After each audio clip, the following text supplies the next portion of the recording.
Hello, my name's Eylemcilere Uyarı. I'm one of the activists that started the Occupy Buffer Zone movement in Cyprus, and I was also present during the Egyptian revolution from more or less the beginning in Tahrir Square. I just posted a statement online urging Egyptian friends to send video messages like this one to Turkish activists, and I said I would do the same, so this is it. I think it's very important for us to learn from each other's experiences in this global uprising, which we know is not just about a park and it's not just about Turkey. It's about one system all over the world, and in this way it would be sad for us to repeat the same errors. Now Taksim is looking very much like Tahrir, unified and wonderful and full of energy, and the world is looking on with a mixture of excitement and sadness and pride and tears, and we're sharing this with you. There is some rumble, there is some comments from the army which are worrying, and I wanted to share with you the experience of the Egyptian revolution so that the same thing doesn't happen in Turkey. Most of what the world heard about the Egyptian revolution was some glorious photos and images like those which are coming out of Turkey at the moment, and since then it went quiet. Well, the Egyptian revolution so far has been a complete failure. Why? When Mubarak stepped down and the Supreme Council of Armed Forces took power, the people in the streets were chanting Eid Wahda, one hand with the army, that they were one hand with the army, and they believed that the army was the savior, and Egypt really paid the price for this. The army pretended to be the savior of the people, and of course if the army was going to take power, what they least wanted was a society like that starts a revolution.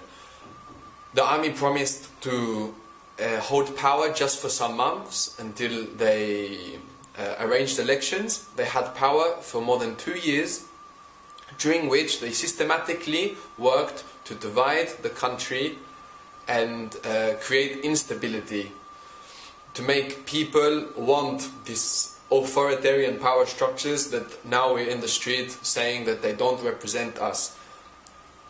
I understand that people might feel like this could never happen in Turkey.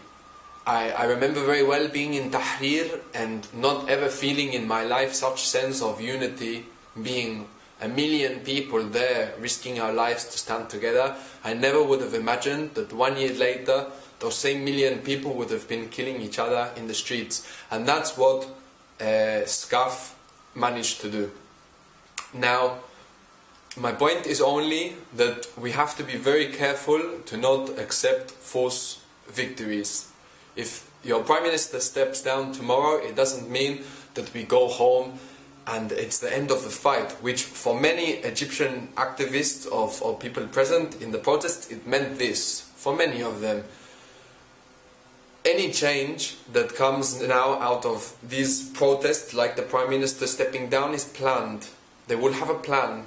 He's not just going to step down and there's going to be victory. There's going to be a plan to take the power back, or there's going to be a plan for somebody else to take the power. It's very likely that the army steps in now, as there is a friction between the army and the state in Turkey, that the army steps in now, acting like the savior of the people, and then once everybody goes home and you don't have this force of being millions in the street, and everybody goes home, then the army will start picking at people one by one. This has been the experience in Egypt. Currently in Egypt you have the Muslim Brotherhood in power, which are a completely inept and corrupt political party which are destroying the country, and the army is sitting back, letting that happen, waiting for the moment where they will be called in to take the power back. That's what's happening in Egypt right now.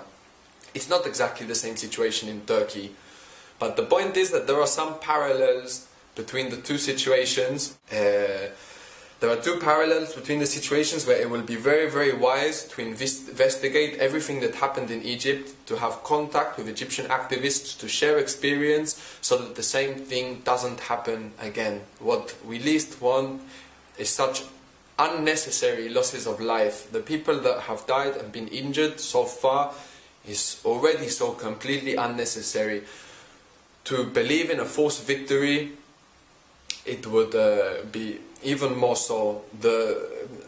We as the people have to take the power. If anybody comes along, such as the army, that claims to take the power for the state, to take the power from the state for the people, please do not go home. If the army steps in and takes power, there's no question, there's no two ways about it. It means bad news. That's my message from my experience in Egypt. I wanted to share it with you. I'm following everything here. I have very, very dear friends in Turkey. I'm following with my heart, and I wish you luck and wisdom and courage.